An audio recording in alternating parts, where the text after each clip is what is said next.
देश में 2014 और 2019 में अपने दम पर बहुमत लाने वाली बीजेपी इस बार 272 का आंकड़ा पार नहीं कर सकी। वहीं नरेंद्र मोदी को बतौर प्रधानमंत्री 5 साल सरकार चलानी है तो उन्हें चंद्रबाबू नायडू और नीतीश कुमार के साथ की जरूरत होगी, क्योंकि 543 सीटों वाली लोकसभा में सरकार में बने रहने के लिए कम से कम 272 सीटें चाहिए। लेकिन इस बार बीजेपी के पास 240 सीट ही आई है। इसके बाद चंद्रबाबू नायडू के तेलुगु देशम पार्टी TDP है, जिसके 16 सांसद है।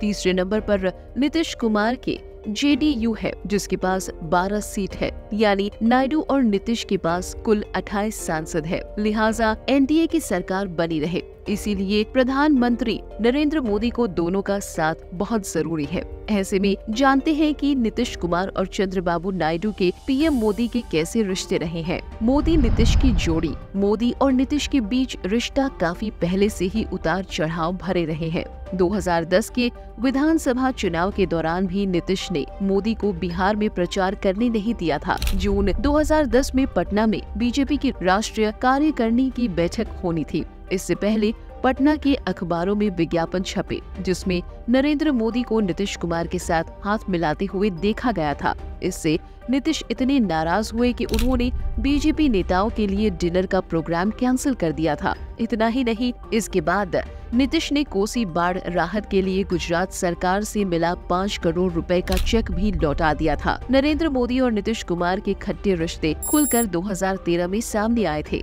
सितंबर 2013 में बीजेपी ने नरेंद्र मोदी को प्रधानमंत्री पद का उम्मीदवार बनाया तो नीतीश इससे नाराज हो गए। जून 2013 में नीतीश कुमार ने NDA का साथ छोड़ दिया। बीजेपी और JDU 17 साल से साथ थे। गठबंधन से अलग होने का ऐलान करते हुए नीतीश ने कहा था कि हम अपने मूल सिद्धांतों से समझौता नहीं कर सकते। उन्होंने ये भी कहा था कि उन्हें गठबंधन से अलग होने के लिए मजबूर किया गया। 2014 का लोकसभा चुनाव नीतीश ने अकेले लड़ा। इससे नीतीश की JDU को खास नुकसान पहुंचा।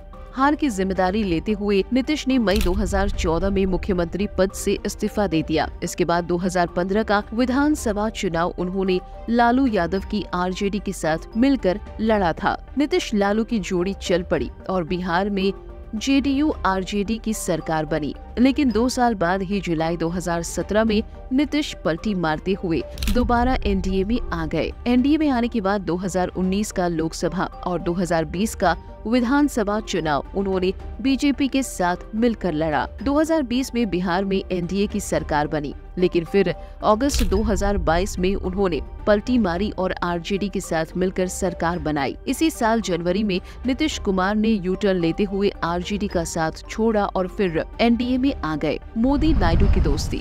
नीतीश की तरह ही मोदी और चंद्रबाबू नायडू की दोस्ती भी उतार चढ़ाव भरी रही है। 2018 तक नायडू की TDP NDA का हिस्सा थी। NDA से अलग होने के बाद नायडू की TDP ने मार्च 2018 में मोदी सरकार के खिलाफ संसद में अविश्वास प्रस्ताव भी पेश किया था। हालांकि ये प्रस्ताव गिर गया था। 2019 के लोकसभा चुनाव के दौरान मोदी और नायडू के बीच कई बार तीखी बयानबाजी भी हुई थी। गठबंधन से अलग होने के कारण PM मोदी ने नायडू को U-टर्न बाबू कहा था। इतना ही नहीं, 2022 के गुजरात दंगे के बाद नायडू उन नेताओं में से एक थे जिन्होंने सबसे पहले नरेंद्र मोदी से इस्तीफा मांगा था। तब मोदी गुजरात के मुख्यमंत्री थे और गुजरात दंगे के कारण उन पर इस्तीफा का दबाव बढ़ गया था। हालांकि 2019 के लोकसभा और आंध्र विधानसभा चुनाव में हार के बाद नायडू ने कई बार कथित रूप से NDA में शामिल होने की कोशिश की थी। माना जाता है कि नायडू ने जो कुछ भी बयानबाजी की थी उसे लेकर मोदी TDP को NDA में लाना नहीं चाहते थे। लेकिन एक्टर से राजनेता बने पवन कल्याण मोदी और नायडू को करीब लेकर आए। आखिरकार चुनाव से ऐन पहले मार्च में TDP NDA में शामिल हो गई। बहरहाल, वैसे आपका इस पर क्या कहना है, हमें कमेंट करके जरूर बताएं। ऐसी ही और खबरों से हमेशा अपडेट रहने के लिए चैनल को सब्सक्राइब कर लीजिए और वीडियो पसंद आया हो तो लाइक और शेयर करना ना भूलें।